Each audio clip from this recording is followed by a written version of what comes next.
Welcome to my humble abode, darlings. Come in out of the rain and get comfortable. I have a story to tell you, and I hope you enjoy.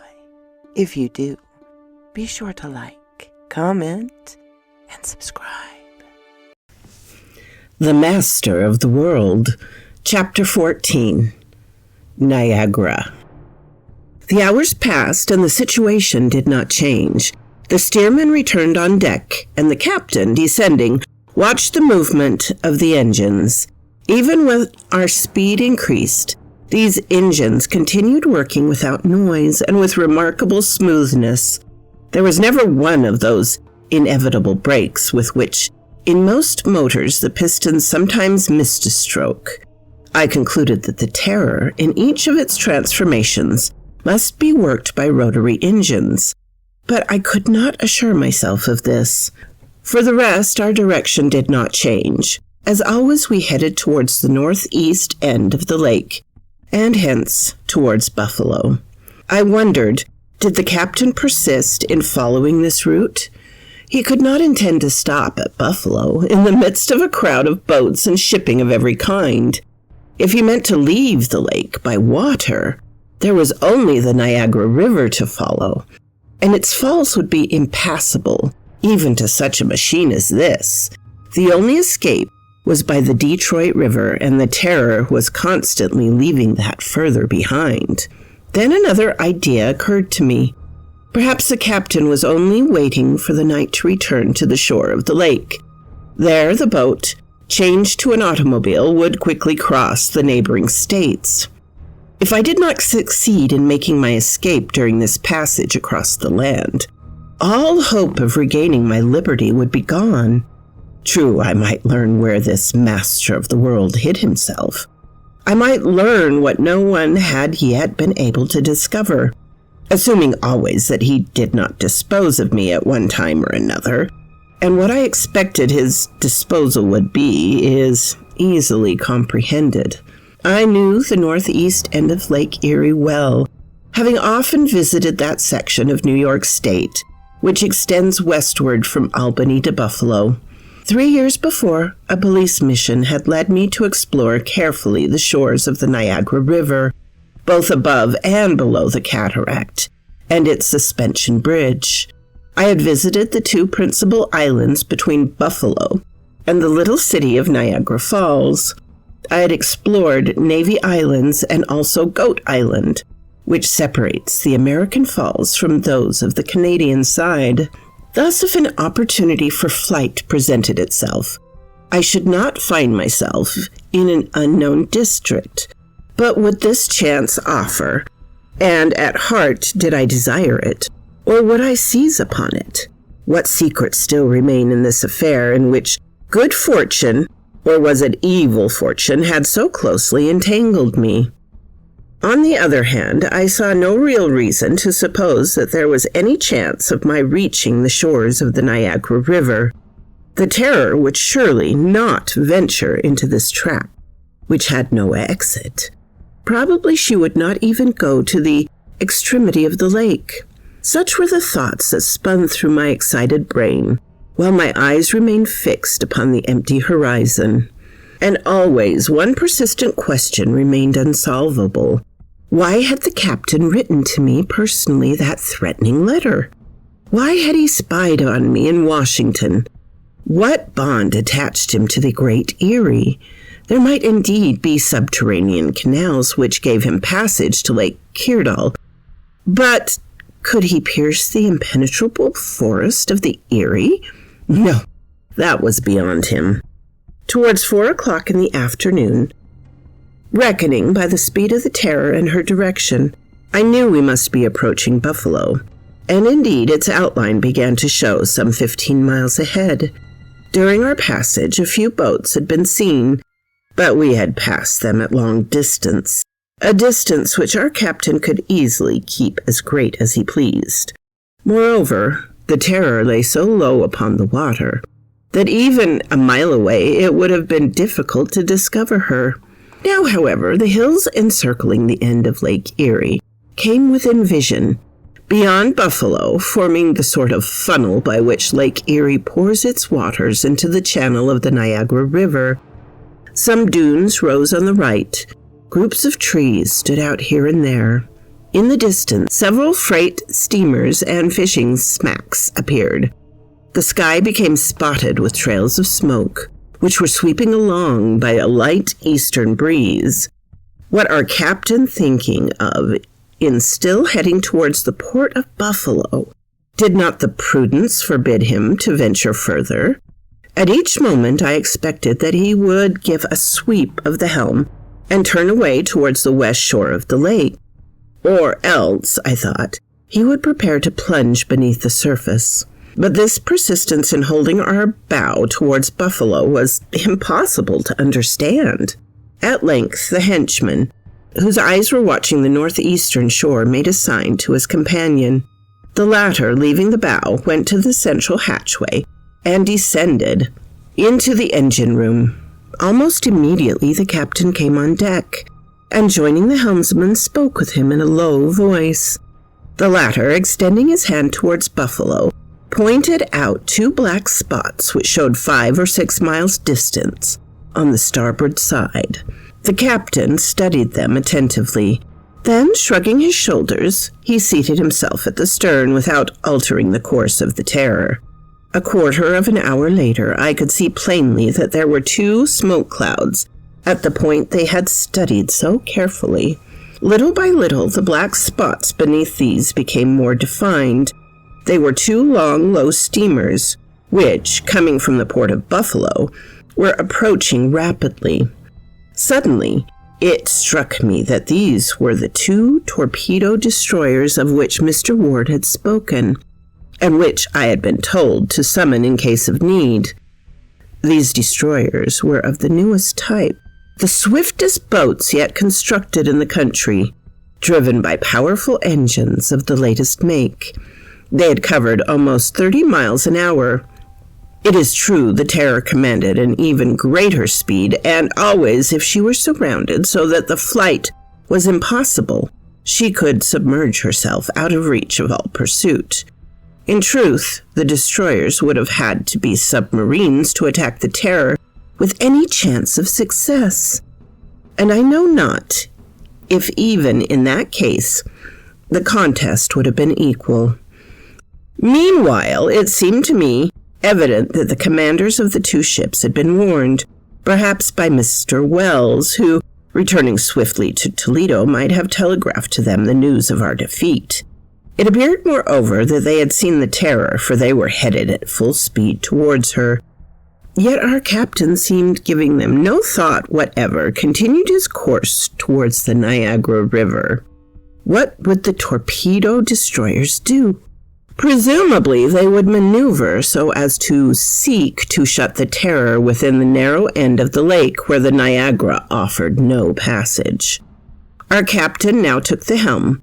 One of the men was at the bow, the other in the engine room. Would the order be given for me to go down into the cabin? It was not to my extreme satisfaction.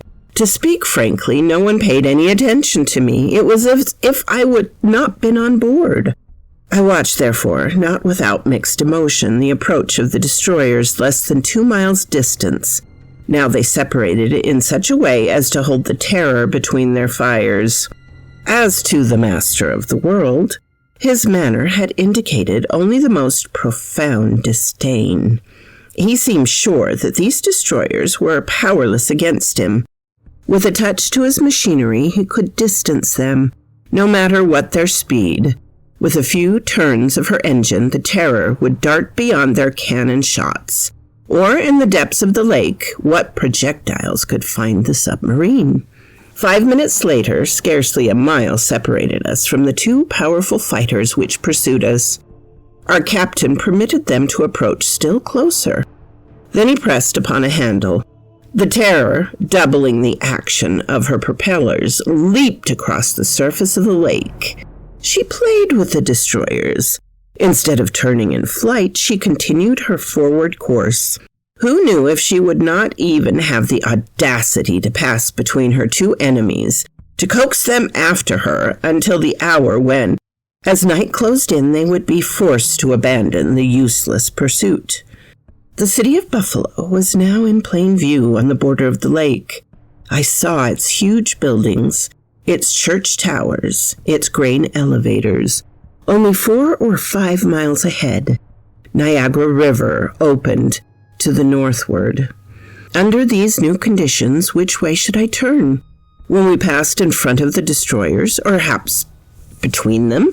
Should I not throw myself into the waters? I was a good swimmer, and such a chance might never occur again. The captain could not stop to recapture me. By diving, could I not easily escape, even from a bullet? I should surely be seen by one or the other of the pursuers. Perhaps even their commander had been warned of my presence on board the Terror. Would not a boat be sent to rescue me? Evidently, my chance of success would be greater if the Terror entered the narrow waters of the Niagara River. At Navy Island, I would be able to set foot on territory that I knew well. But to suppose that our captain would rush into the river where he might be swept over the Great Cataract? That seemed impossible. I resolved to await the destroyer's closest approach, and at the last moment I would decide. Yet my resolution to escape was but half-hearted. I could not resign myself thus to lose all chance of following up this mystery. My instincts as a police official revolted.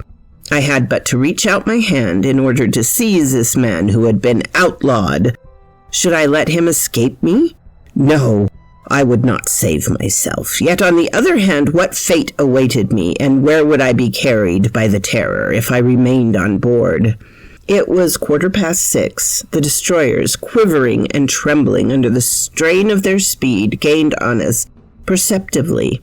They were now directly astern, leaving between them a distance of 12 or 15 cable lengths.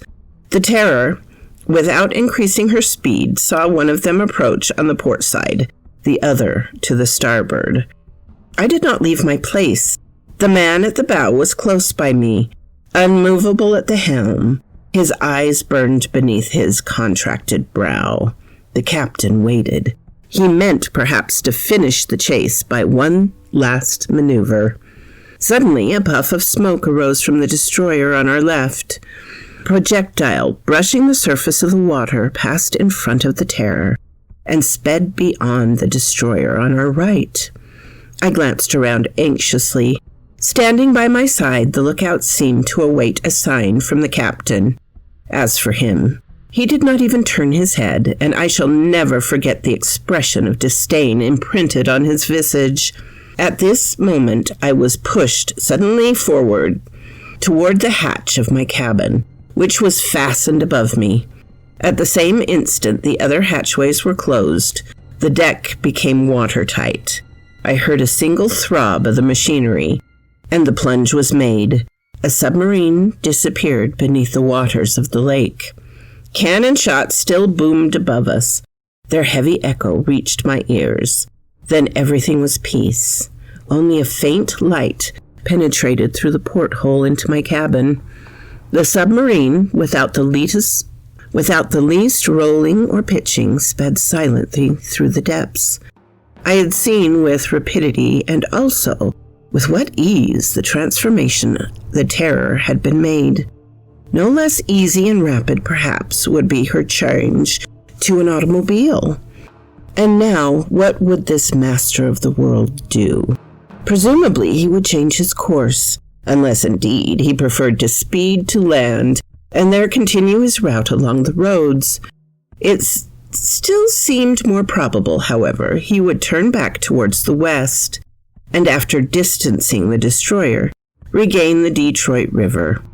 Our submersion would probably only last long enough to escape out of cannon range, or until night forbade pursuit.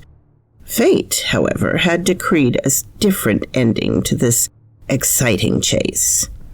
Scarce 10 minutes had passed when there seemed some confusion on board. I heard rapid words of exchange in the engine room. The steady moving machinery became noisy and irregular.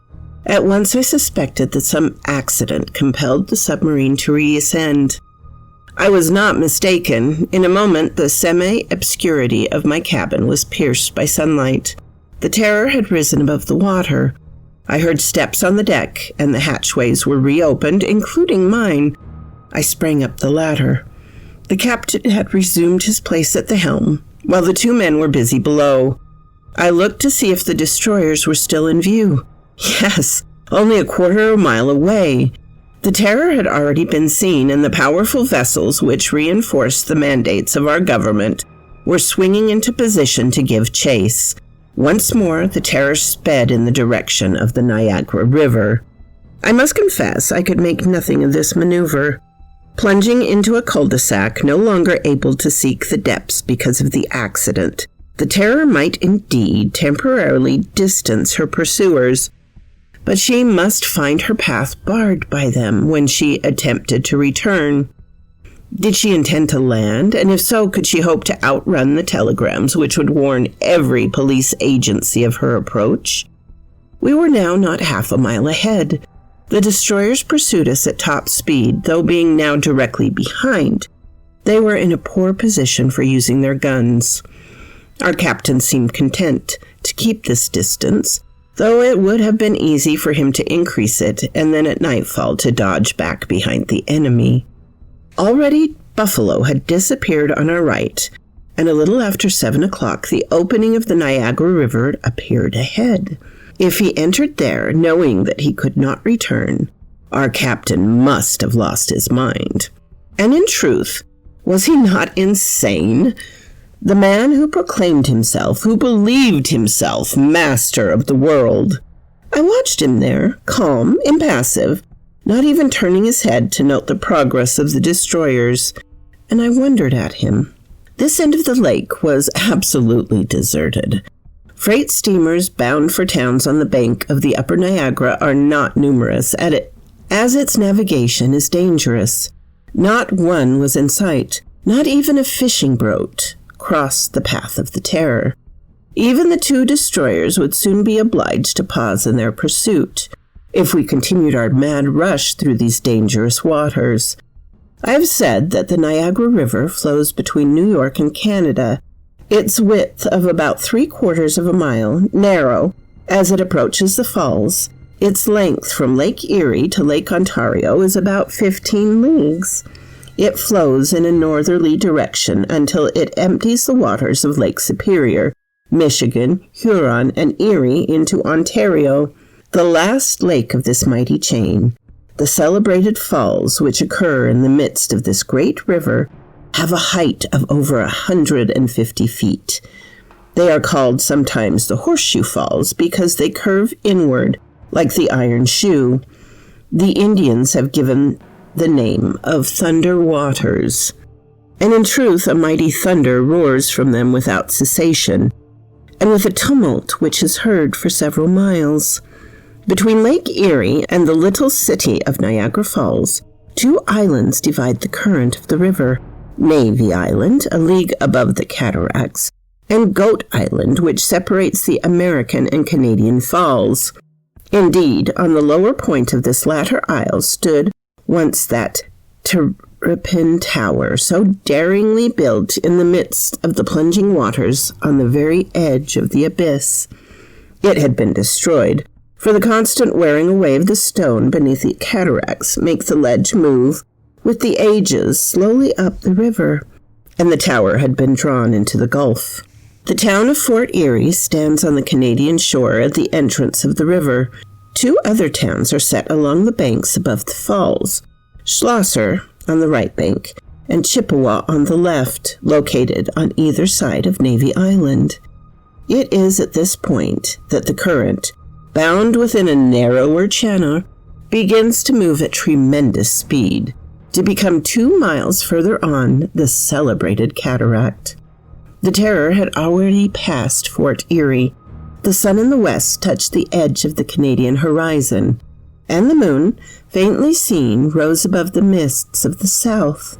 Darkness would not envelop us for another hour.